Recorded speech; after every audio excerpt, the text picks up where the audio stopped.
মহাকাশের একটি উড়ন্ত জাহাজ, যার মধ্যে থাকা একটি ক্যাপসুলের ভিতর জেগে উঠে জ্যাক।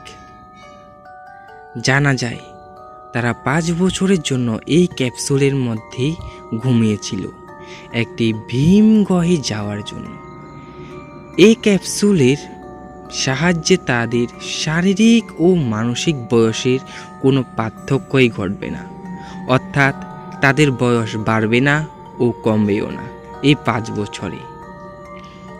সে উড়ন্ত জাহাজটি সে ভিম গ্রহে যাচ্ছে, কারণ সেখানে রয়েছে একটি জিনিস যার মধ্যে প্রচণ্ড শক্তির উৎস। পৃথিবীতে এর দাম অনেক। তারা সবাই সেখানে একটি মিলিটারি ক্যাম্পে যায়, আর সেখানে কর্নেল তাদের এখানে বেঁচে থাকা সম্পর্কে বোঝায়, আরও সে বোঝায় যে অতটা সম্ভব না এখানে বেঁচে থাকা। এখানের জীবজন্তু, গাছপালা সব কিছুই তোমাদেরকে মারার জন্য আগে থেকে প্রস্তুত হয়ে আছে, অর্থাৎ বেঁচে থাকতে হলে চোখ কান সর্বদাই খোলা রাখতে হবে। সেখান থেকে জ্যাক চলে আসে একটি ল্যাবরেটরির মধ্যে, যার মধ্যে রয়েছে বিশাল একটি প্রাণী।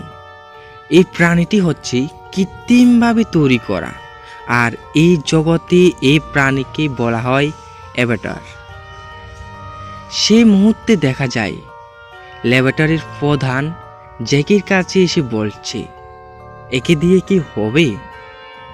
তখন সে প্রধান বলে, এর দ্বারা হবে না। তখন অন্য একজন ব্যক্তি বলে, না হবে, আমাদের অনেক টাকা চলে যাবে এখানে যদি একে দ্বারা সে কার্যটা করা না যায়। আর জ্যাকও ছিল একটি সোলজার, আর জ্যাকের ভাই ছিল একজন সায়েন্টিস্ট, আর তার ডিএনএ দিয়ে তৈরি একটি অবতার সৃষ্টি করানো হয়েছে। এখন জ্যাকের ভাই মারা গিয়েছে, আর সেই অবতারের সাথে জ্যাকের রক্ত মিল খাবে, আর কারোরই নয়। জ্যাককে একটি মেশিনের মধ্যে ঘুমিয়ে দেওয়া হয়, সঙ্গে দেখা যায় অন্য একটি জ্যাক।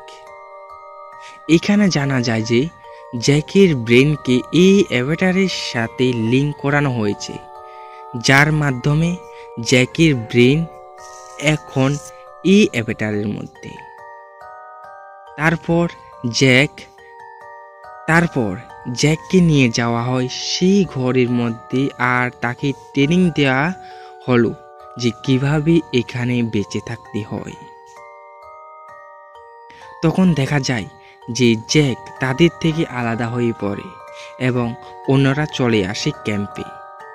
জ্যাক জঙ্গলের মধ্যে থাকা অবস্থায় তার উপর কিছু প্রাণী আঘাত করে।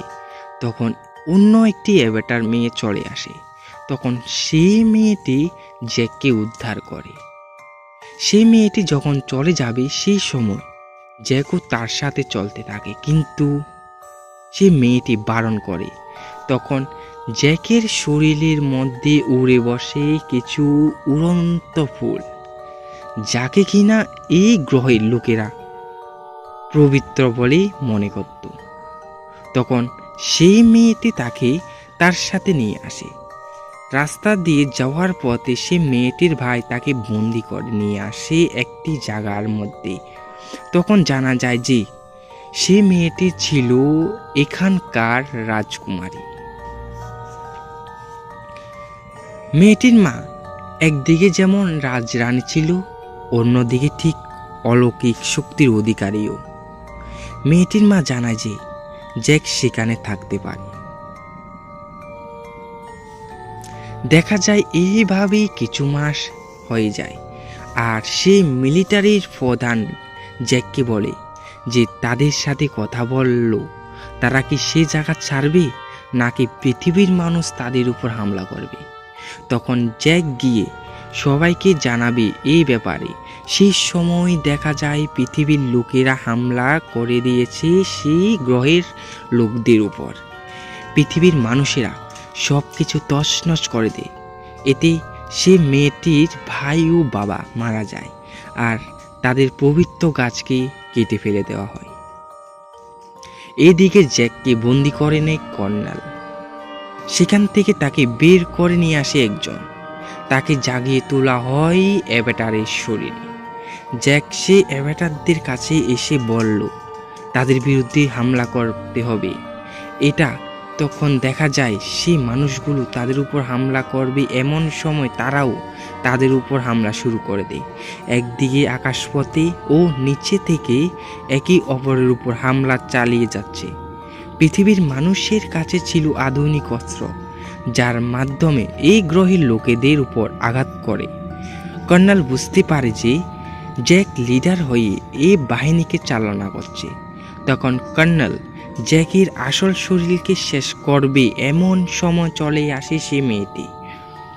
সে এসে জ্যাককে উদ্ধার করে নিয়ে যায় তাদের পবিত্র একটি ফুলের গাছের কাছে। এখানে জ্যাকের আসল শরীর নষ্ট হয়ে যায় এবং জ্যাককে বেঁচে তোলা হয় অ্যাভাটারের শরীরের মধ্যে। এরপর সেই গ্রহের লোকেরা পৃথিবীবাসীকে পাঠিয়ে দিয়ে আবার পৃথিবীতে। এদিকে অ্যাভাটারের লোকগুলো খুশিতে জীবন কাটাতে শুরু করে। এখানে মুভিটার সমাপ্ত। আশা করি তোমাদের সবার কাছে ভালো লাগবে। যদি ভালো লাগে থাকে তাহলে অবশ্যই আমার চ্যানেলটাকে সাবস্ক্রাইব করে নেবে।